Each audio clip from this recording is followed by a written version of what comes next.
Long ago, I pressured my shy 12-year-old daughter into auditioning for our Homeschool Network's junior production of Hamlet. Boy, was she resistant. But she got a part, and I can honestly say the experience permanently enhanced her life and mine. Today, we're talking with the delightful Kevin O'Brien about why your kids should learn speech, debate, and drama. Welcome to Homeschooling Saints, the podcast that helps you create the homeschool you love for the people you love. Our host is Lisa Mladinich, a Catholic life coach, TV host, best-selling author, and an instructor at Homeschool Connections. Before we get started, remember to subscribe to this podcast so you never miss an episode. And if you're watching on YouTube, click the bell to join our channel. Hi, I'm Lisa Mladinich. We're discussing why your kids should learn speech, debate, and drama. And today's guest is the extraordinary Kevin O'Brien. If you're not already a fan, you're about to become one. Kevin O'Brien is the founder and artistic director of Upstage Productions and the Theater of the Word Incorporated, which I was very blessed to bring to my parish years ago. Just beautiful, beautiful work. It's a Catholic theater company which tours the country evangelizing through drama. That's Theater of the Word. Kevin has been touring the United States performing his own plays for nearly 30 years. He is booked regularly at 24 wineries in 9 states, performing his own brand of interactive comedies to a very loyal and devoted fan base. Although an atheist at an early age, Kevin's experiences with the dramatic arts began a conversion process that, with the help of the writings of G.K. Chesterton, eventually brought him into the Catholic Church. Kevin hosts the television series The Theater of the Word on EWTN and can also be seen on episodes of EWTN's The Apostle of Common Sense, The Quest for Shakespeare, and The Journey Home. Kevin also portrays J.R.R. Tolkien on several Tolkien specials hosted by Joseph Pierce. In addition, Kevin has performed and produced over 40 audiobooks and is the only person in history to play every part in a Shakespeare play, which he did for his audio readings of The Merchant of Venice and Macbeth for Ignatius Press. His recording of The Innocence of Father Brown, another great Chesterton story, was a winner of the 4-Word Best Audiobook of the Year award in 2009. He's also a writer and regular contributor to the St. Austin Review and Gilbert Magazine. He has written 2 books, The Church of the Kevin and An Actor Bows, and has contributed to the books My Name is Lazarus and The Persons of the Gospel. Kevin teaches several online courses for Catholic homeschool students at Homeschool Connections. I'm so honored to be a co-faculty member with this amazing person.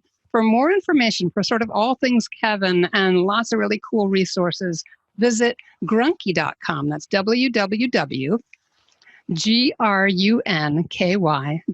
And that will be in our show notes. Kevin, it is so neat to see you again after all these years via video. Thanks, Lisa. Yeah, it's great to be here. And I know we're recording the video, but you have audio podcast listeners. So we will assume that they can't see us. Right. We may post the videos eventually. So everybody pray for that. Send in your cards and letters because it's awfully fun to see Kevin. He's lots of fun and has a green screen going on behind him too. But anyway, so welcome. And this is kind of a cool topic too. Step us into a little bit how the dramatic arts and your experiences as a creative person helped draw you out of atheism. That's really interesting. Sure. Well, and that is the main story I tell in my book, An Actor Bows, which is subtitled Showbiz, God, and the Meaning of Life. So it's about my rather bizarre career in show business, but briefly, what really started my conversion, because I was a dyed-in-the-wool atheist back when it wasn't popular to be one. So I was a trendsetter in those days, and I really thought that I could pretty much do anything on my own. But what I learned with acting was that no matter how well I learned my lines or knew my blocking or researched the characters, I could give a technically perfect but uninteresting performance. So for it really to be compelling, both my fellow actors on stage and I would somehow have to do all the hard work and then abandon the work in a sense and open ourselves up to an inspiration. Really, there was something beyond us that was intangible that had to enter what we were doing on stage. Otherwise, the show could be good enough, but it wouldn't be the sort of thing that would draw the audience in. It wouldn't really come to life. And I think that can happen not only with artistic works, say musicians probably know what I'm talking about, but also something like even in sports. I think you have to be in the zone, but you have to be, well, there's a book called Zen and the Art of Archery. And even though it focuses on Zen Buddhism, it's true when it comes to the fact that in that book, the archer has to do all this work to prepare how to shoot the bow, how to hit the target, everything. He does meticulous work. And then in the moment of firing, he lets go and he doesn't just physically let go of the bowstring, he lets go of his control of the situation. And that helps him be a better archer. And that, I think, extends it. But as a Christian, you would say, he who loses his life for my sake will find it. That if we're clutching and if we're trying to control everything we're doing and we don't trust in divine providence, which is hard to do, then we really can't allow the Holy Spirit to move us. But of course, we have to do the work too. So we have to do everything to prepare. And then in the moment of performance, and I say performance, but it could be maybe you have to talk to a family member and it might not go well. Maybe you have to talk about a problem in your family, or maybe you have to meet with your boss and you're not looking forward to it. Well, you prepare for it, you think about it, you pray for it, you know what you have to say.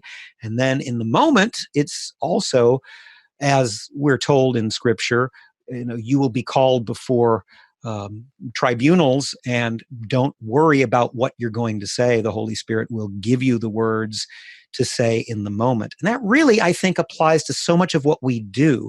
We ultimately have to let go when we're acting, in not only acting on stage, but acting as human beings. When we perform any act, there's a kind of abandonment, and we have to say, okay, God, help me with this and take over and get me the rest of the way. And so I think that's what I started to learn as an actor on stage. And then eventually, especially through people like C.S. Lewis and G.K. Chesterton and Hilaire Belloc and my readings, I eventually then was blessed to come into the Catholic Church. And that was almost 20 years ago now that I converted. Okay. So what year was that? I know I'm class of 1992, I like to say. So 20 years ago, so about, what was that? It was actually 2000 for me. I'm in my 20th about year. 2000. Oh, wow. But one of the things that, Chesterton meant a lot to me because he really was the one. I had been reading Lewis, so I became a generic Christian or a mere Christian through C.S. Lewis. But Lewis kept mentioning this guy, G.K. Chesterton. So I started to read Lewis's favorite author, who helped convert C.S. Lewis. And then I was astonished that he was, I thought, even a better writer than C.S. Lewis. And I thought he must have been Lewis's contemporary, but he wrote most of his stuff. I mean, he was at least a generation older than Lewis. He could have been Lewis's father. So, but Chesterton meant a lot to me. And then at random, you might say, or it seemed to be at random, my wife and I were received into the church. We went through private instruction. We didn't do RCIA. So we didn't come in at the Easter Vigil. We came in on July 30th, 2000. We were both received. We had been baptized.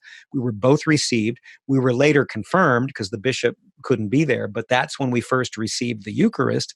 That's when we first became Catholic. And then I later learned that G.K. Chesterton was received into the Catholic Church on July 30th, 1922. So yeah, it happened to be the exact same day, and I didn't even know it.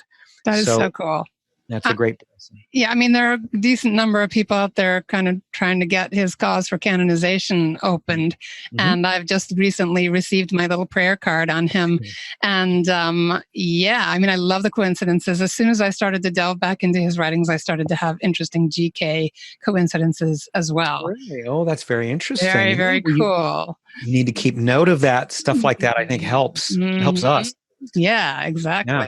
Mhm. Yeah, I wanted to ask you, you had a progression from noticing that you were inspired, that there was something beyond yourself as an artist that lifted things to a place that you could not control, you could only allow, you could step into it, you could, I guess I'm using my own words, but cooperate with it, Sure. swim in it, be a Right. part of it, but that you didn't generate it yourself. But you had to prepare yourself. You had to have technique and discipline, and you had to work really hard to bring yourself to that moment. Really interesting. Was there a particular moment or a particular sense of awareness where you started to be lifted outside of your there's no God into, Yes. Well, I had been reading a lot of C.S. Lewis, and this was 1997, and I was walking in a cemetery at night, and the sun was setting, which I like to do that because it's you can be alone, you can think. And I was by the chapel in the cemetery, and I saw the silhouette of the chapel and the cross on top of the chapel. mm, And I was almost praying. I hadn't prayed since I was a child because I became an atheist at age 9, believe it or not. wow. So it had been, by this point, I must have been, so I was 36, 37. So I hadn't prayed for all those years. And I'm almost praying at that point, and I'm walking around and I'm seeing the sunset and the silhouette, and I'm saying to myself, if this stuff is true, because I loved what Lewis was saying in his books, if this stuff is true, I cannot just keep it on the shelf as just another book. I've got to live this. If this is true, I have to change my life. I have to turn my life around. And as I'm thinking that and almost praying, because I wasn't quite sure about God, I see a silhouette of this huge flying thing above me that comes down and lands on top of the cross at the chapel. And I'm seeing this all in silhouette because the sunset is behind it. And I couldn't tell. It was a very large bird. I knew that much. And then I saw it turn its head and I saw the ear tufts. So I knew it was an owl. Well, I've been hiking all my life. We used to live in the country, but it's rare actually to see owls. You hear them a lot at night, but you usually don't see them. And there it was. And owls are very big, at least, full-grown owls are big. And so, they're probably bigger than any other bird, really. So there it was. And though I thought, well, what would this mean symbolically? Well, the owl often represents wisdom. So I thought, well, symbolically, this coincidence would seem to mean that wisdom sits atop the cross. That if you really want wisdom, you have to go to the cross. So I count that as my conversion, because then I knew, oh, okay. Then I started praying, and I said, you're going to have to help me, God. We had some financial problems at the time. And I said, you're going to have to help me. We need help, especially in the summer, which is our slow season. And the very next day, I got a call from a venue that wanted to book us to perform in the summers at their theater in Kansas. So that was also sort of the capstone where I thought, oh, well, here I have an immediate answer to my prayer within 24 hours.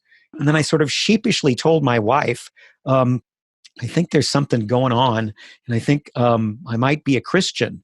What are you talking about? What are you? What you? What? Because I was never came anywhere close. And then we started going to church, and we ended up. This is all in my book. We had a wonderful experience of we went to a Lutheran Church Missouri Synod, which is very, I would say, fundamentalist.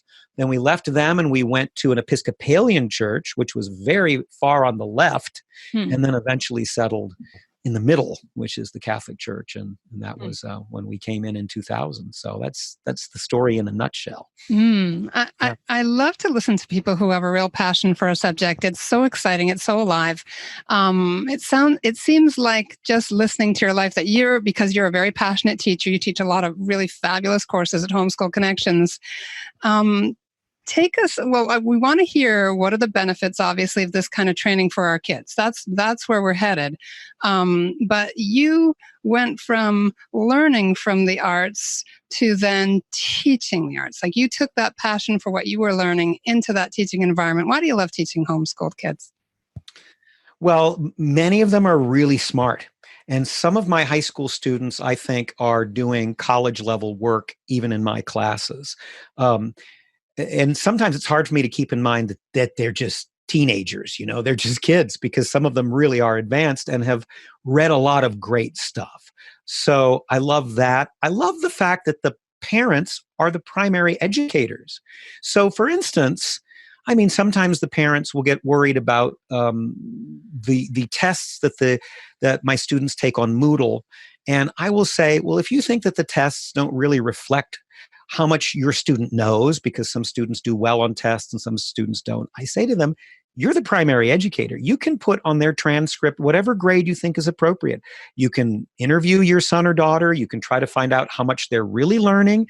It's not up to me. I'm a resource, and Homeschool Connections is a resource with all these incredible teachers teaching these great classes, and yet the parents maintain that authority in their own household. And if they don't like the content of a particular course, you're not going to get bullied. You're not going to get what we used to get when we sent our kids to even Catholic parochial schools. And we'd complain, we'd say, wait a minute, this doesn't really sound like you're teaching the faith. And then, they'd get an attitude, and they, what do you know? More or less is what they'd say to us. But, we in Homeschool Connections understand that the parents are doing this because the parents are the parents, and the parents want the kids to get an education that is meaningful to the kids and to the parents, and then we help with that.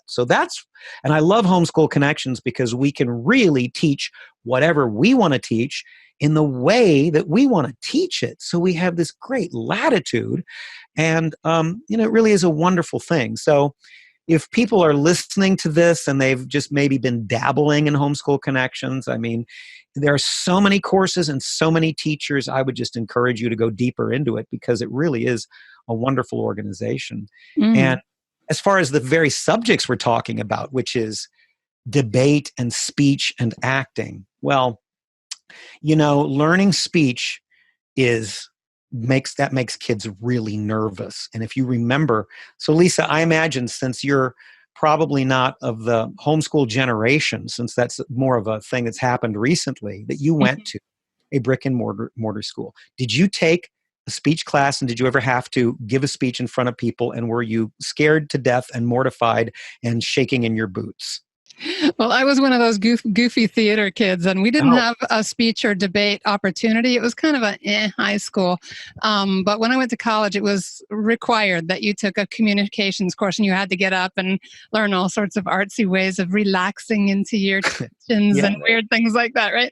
And so that was an introduction at that level. And then I went on to do some acting for a while as a young woman. So I did, even though I was shy in high school, I was definitely one of those theater kids that couldn't wait to slap on makeup and memorize lines. So for me, I did have that opportunity, but most kids, as far as I know, in my school did not.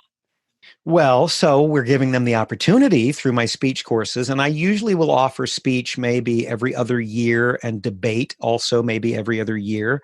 So because it's really better to take those classes live. We do have a lot of students who take them recorded, but when you're live, then the students make the speeches, but they're not as nervous as they would be, I think, at least I hope, because they're on a web camera.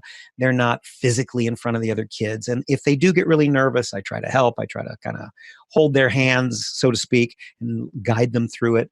But the other thing that we do in the speech course is we will read and or watch videos of the most famous speeches ever. We start with the Apology of Socrates, where Socrates is defending his life and his career as a philosopher, and we work our way through till the end of the course. We'll watch, Martin Luther King, I Have a Dream. We'll watch Ronald Reagan tear down that wall. We'll watch these speeches that have become famous that the students really need to know. And we forget, if someone like me, where I remember both I Have a Dream and Tear Down That Wall, well, then I forget that anybody younger than I am may not know those speeches. So we learn speech and rhetoric by introducing the students to the most famous speeches in history, and then having them give. And, we do one funny speech. They can do something that's kind of funny and silly. They can do another one that's more serious. So they do 3 speeches over the course of the semester. Debate, for me, I think, is even more important, because in my debate course, I try to make the students understand that you are going to debate people informally, probably not informal debates like we see during the presidential season, but you will informally be debating people probably on the internet, probably for the rest of your life. And people are going to say, well, why are you a Christian? Well, don't you know the church teaches such and such? And you're going to have to learn, how do you engage people in a rational back and forth?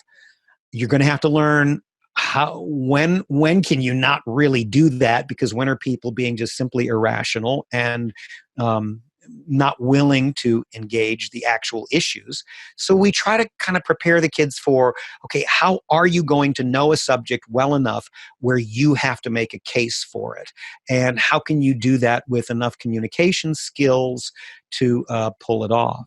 So those two courses, I think, help with communications. And then now I'm teaching acting monologues for middle schoolers. So I'm having middle schoolers learn some monologues, and then I'm coaching them. And I just started that course, so we haven't really gotten into it. It remains to be seen how that's going to work, but I think it's possible for me to maybe do a little acting coaching over the internet. But of course, all of that builds the confidence of the students, and it also helps them learn sort of your basic verbal, oral communication skills. So I think that's why it's important that I'm teaching that, and that students might take it. So I think the parents should certainly check that out. And there's so little of it being done in schools. I mean, I'm sure it varies from school to school, but that ability to stand up for the faith, to be rational, it's very difficult to be charitable if you're not prepared to be rational. Because when we start to get emotional, everything just goes right out the window, right?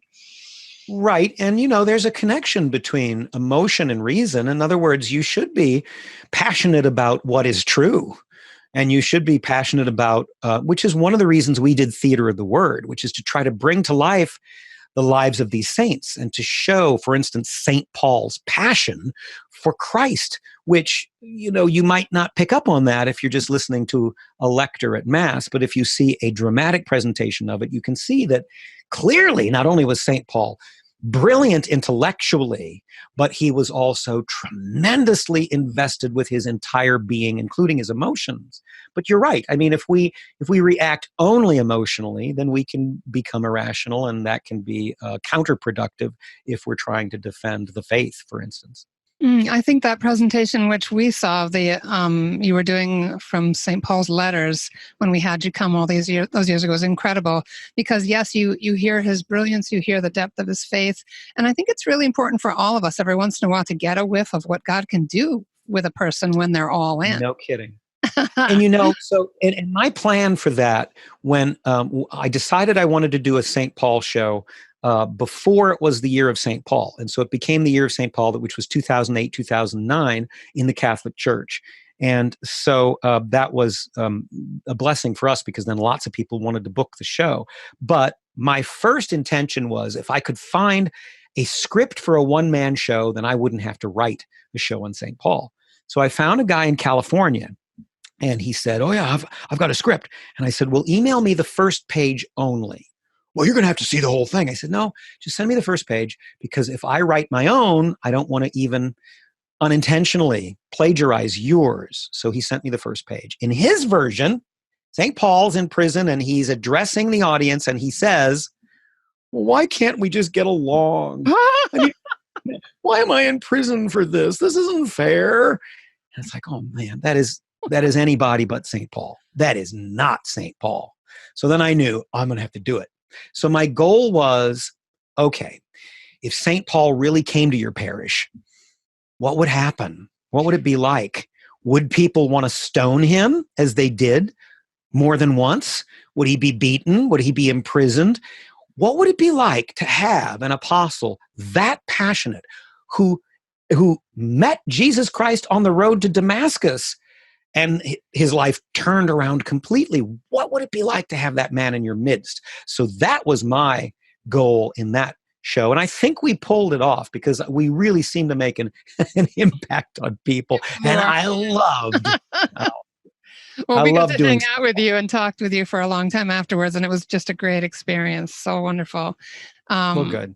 Yeah, I mean, it's really interesting too, because St. Paul, like you said, he was really rational, but he had that marriage of the emotional and the rational that you described, that we need in our public speaking and in our drama and everything else, that God lifted it beyond those two things. But you hear his passion where he could tell the people of Corinth or Thessalonica, or whatever, I can't even say it well, that they were doing something wrong, but he could also tell them in no uncertain terms how dearly he loved them. Of course, that's absolutely right, Lisa, and that is clear. And then, and what he'll do is, for instance, in 1 Corinthians, he really comes on strong, and in the second epistle to the Corinthians, he says, "I'm sorry that I was so much in your face. I'm sorry that I went so much." And then he, of course, goes right back to that, and he's like slapping them silly so that they get this right. So yeah, you do get the sense that he did love his fellow Christians and the members of his churches. And yet he's clearly the most intelligent of the apostles. And I think it's really interesting. There's two things about St. Paul that I wanted to point out. And that is, first of all, had he been a member of the original 12, he would have blown the others out of the water, because they were just fishermen and tax collectors. And he was one of the most brilliant men who ever lived on the face of the earth. I mean, he has a tremendous intellect. He would have blown him away. So I think it was providential that Paul became an apostle only after the death and resurrection of Christ. The other thing about Paul is he was a Pharisee. And so he believed in that prideful, meticulous carrying out the letter of the law, but not necessarily the spirit of the law. And of all the people that Jesus criticized in the Gospels, he's harder on the Pharisees than anybody else. He's much easier on prostitutes and tax collectors than he is on the Pharisees. And yet, who becomes really the most powerful apostle after the birth of the church? It's this former Pharisee. So we have this Pharisee who was long gone, really in a way, filled with pride, although he was very devout, but he really thought that he had his act together and that he understood God and what God wanted. And when he met Christ on the road to Damascus, he knew at that moment that he had been wrong, and he'd been wrong enough that he was actually making sure Christians were being persecuted, imprisoned, and killed. And he knew that he was, as he says, he's the least of the apostles, because he persecuted the Church of Christ. So, you've got all that going on in one man. What an amazing figure. So dramatically makes for a great subject. Yeah, I'm so grateful that he came later too, because I identify with the apostles. I'm just fumbling and bumbling. I mean, I don't mean to characterize them that way. They were great saints, obviously, and I pray to them and I ask for their help. But if they didn't make mistakes, and if they didn't have fights with each other or have doubts or whatever it was that was so embarrassing that they chose to then report and share with others, then it would be very difficult for me to approach St. Paul. No, I understand. Sure. Yeah. Well, and that's the great thing about the communion of saints is we have very highly intellectual saints. We have ordinary people as saints. We have some saints who just were, the people who, I mean, who's that one who was just the doorkeeper for one of he was a Benedictine or something, and all he did his whole life was just answer the door. He was the porter. He never did anything, wrote anything, but he was always just wholly doing a lowly job. So we have this whole panoply of people we can pray to and imitate. And so none of us needs to feel overwhelmed or that we can't quite pull it off. So yeah, you're right. Just the richness of our faith is amazing. And I love that you as an artist, and this gives me great hope for, we know lots of kids out there that are going off to college and losing their faith or whatever it is that's happening, that there can be a moment through you pursuing your authentic passions where you can encounter Christ. You can encounter Christ in a moment of being lifted out of the ordinary in stepping into your art. And there are so many stories like that where people are charging along with God right off their radar, intentionally shoving him aside, and yet living authentically and moving towards him. Jesus said, if you're lukewarm, I'll spit you out of my mouth, right? But the people who are hot for something, really, whether it's theater or science or whatever it is, God can really work with that. So it's good to see that our children are passionate, even if they may be at this point not quite encountering Christ yet. Oh, I think that's really true. And also, I had mentioned Jordan Peterson. Some of our listeners might know him. He's from the University of Toronto, and he's a secular speaker. and he does not profess to be a Christian. Bishop Barron recently interviewed him, or they interviewed one another on a podcast. It was a very interesting talk. But he talks a lot about the Bible. He talks a lot about mythology. He talks a lot about psychology. But you learn more about God from this secular man who's searching for the truth than you often hear in many homilies. So I think we do need to keep that in mind. And that's part of what education is. And one of the things I love about Homeschool Connections is we are not afraid at Homeschool Connections to approach the truth, whether it's scientific truth, whether it's literary truth, artistic truth, because truth, beauty, and goodness is what brings us closer to the Creator and to the great mystery of our existence. And so I think we need to understand that there are a lot of people out there who they might have a bad impression of Christianity, mostly because of bad Christians. And, we have to understand that they may still, especially young people, they may still be on the journey that's bringing them closer to God, even though they might not articulate it that way. After all, Jesus Christ is the Logos. And the Logos is the Greek word for intelligibility, rationality, meaning, things that hold together. He is all of that incarnate. And so we can't be afraid of learning, because learning is what brings us closer to the Logos, to the Word. And we know the Word is the second person of the Trinity, even if our secular neighbors may not. So I think that's why education is so important. And that's why what we're doing at Homeschool Connections is so important. And everybody gets it. Nobody's saying, oh, we can't learn about that. We can't learn about that. No, I think everybody at Homeschool Connections knows education always somehow brings us closer to God. Amen and amen. We're just about wrapped up, but is there any parting? That was so incredible. Thank God we recorded it. Oh, wait a minute. You're recording this? I thought I was just talking to you. Yeah, What no, the heck? we're going to disseminate it. I'm sorry to have tricked you like this, Kevin. But Right. Any last parting words for parents maybe looking for resources or where to begin, or just something that comes to you from having talked to parents and kids? What would you like to say to them? This is a revolution and it's not going away. When we started doing our murder mystery dinner theater shows, it was just at the time when the wineries were blowing up, as they say. There were mom and pop wineries popping up everywhere, all across, including the Midwest where I live. And so, when we started, there were maybe 30 wineries in Illinois. Now there are probably 180. Wow. So, and that all happened within about 20 years, but mostly the first 10 years of that period. The same thing is happening for online education. Online education is exploding. So I would say to the parents, don't be afraid to make use of it. And I know there are some parents, they use many different resources and their kids might do different programs, some online, some where they get books, some where it's just at home, or the kids are maybe doing their own thing. Do whatever works for you, and don't be afraid of the online thing, because it's not going anywhere. Even colleges, secular colleges, are offering, maybe a fourth of their courses are now online courses. And, there are high schools that'll say, oh, yeah, you can come to high school or you can take these courses online or whatever. It's really it's the wave of the future. So Homeschool Connections has been in front of that wave for quite some time. And since we've been around for so long, we really know what we're doing. So I would say, don't be afraid of it. Look into it. Your kids will get it, even if you don't know as parents how to work Moodle, which is what we use for the assignments, how to work Adobe Connect, which we use for the live courses. You might be flummoxed, but your kids won't be, because they breathe that air. True. And they're going to be just fine with doing anything on the internet. So I would just say, I would encourage you, don't be afraid. And this, more and more people are going to homeschool, and more people are going to use the internet to do it.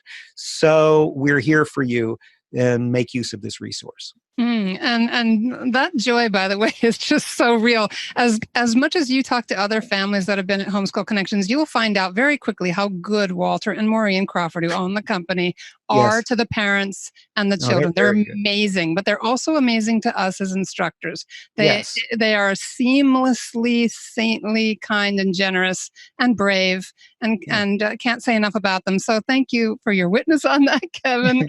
And also just, here's the evidence. You go to Homeschool Connections and you get, and this is starting to sound like an advertisement episode, but I can't help myself. You get people like Kevin. You get people who are highly developed and passionate in their fields, who are also people of faith with a lot of integrity, working with your kids in a way that's very unusual and precious. So what a joy. You may not get that at your local Catholic school. In fact, you probably won't. I'm sorry to say. At one time, maybe you would have. But these days, I mean, we sent our kids to 2 different Catholic parochial schools, and the one was worse than the other. Oh, gosh. So, and one of the reasons it was so bad was the teachers were secularists, and they were, and many of them were anti-Christian. Many of them were really pushing back strongly against the teachings of the church. And when you get that in Catholic schools, what the heck are you going to do? Well, at least we got the internet, and we got Homeschool Connections, and we do have people of faith and people who are passionate about what they're teaching. So I agree, Lisa. You and I totally agree on that, and we really love this company. Amen and amen. And everybody find Kevin O'Brien. Lots more of him and his life and his work, and so much great thinking and interacting in videos, and just no end of cool stuff at grunky.com. That's www.grunky.com. And it's very cool how he got that name for his website. And please stay tuned now for our short feature coming right up.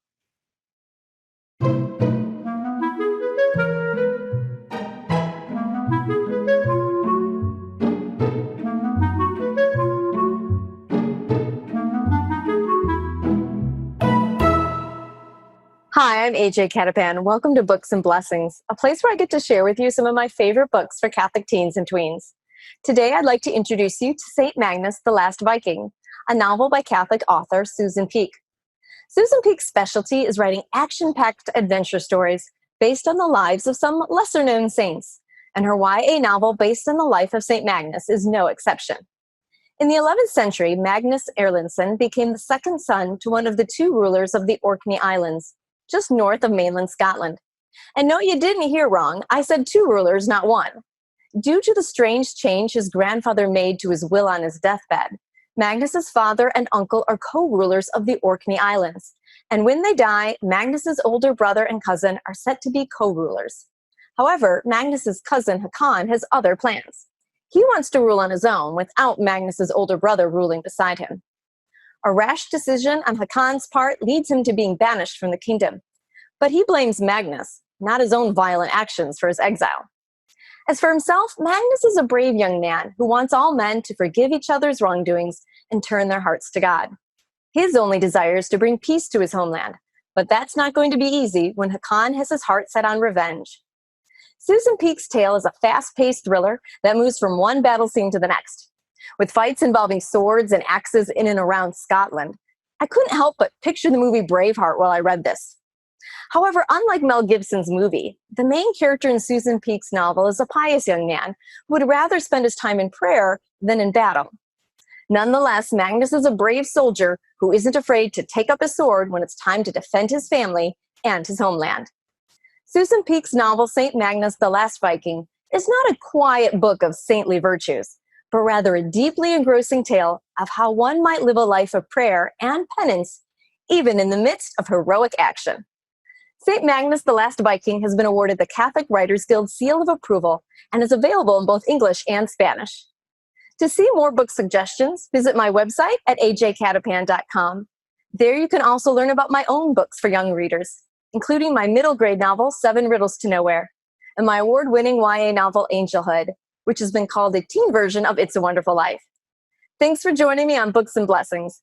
Be sure to find me online on Instagram, Facebook, and Twitter, or on my website, ajcatapan.com. Until next time, happy reading. And that's our show for today. Our program is sponsored by homeschoolconnections.com. Be sure to subscribe to Homeschooling Saints and leave us an honest review. God bless you, and thank you for joining us.